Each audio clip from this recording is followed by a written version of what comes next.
আসসালামু আলাইকুম। সুন্দর একটি হাদিস। একবার রাসূলুল্লাহ সাল্লাল্লাহু আলাইহি সাল্লামকে খুবই প্রফুল্ল দেখে আয়েশা রাদিয়াল্লাহু আনহা বললেন, ইয়া রাসূলাল্লাহ, আপনি তো খুবই খোশ মেজাজে আছেন। আমার জন্য এখন একটু দোয়া করুন না।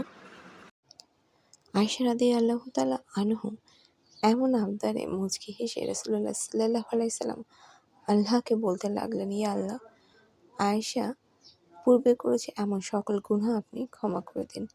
আয়েশা পরে করবে এমন সকল গুনাহও আপনি ক্ষমা করে দিন।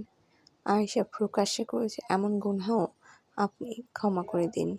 আয়েশা বুঝে করেছে এমন গুনাহও আপনি ক্ষমা করে দিন। এমন গুনাহও আপনি ক্ষমা করে দিন যা আয়েশা গোপনে করেছে, আপনি ক্ষমা করে দিন। না বুঝে করেছে এমন গুনাহও আপনি ক্ষমা করে দিন।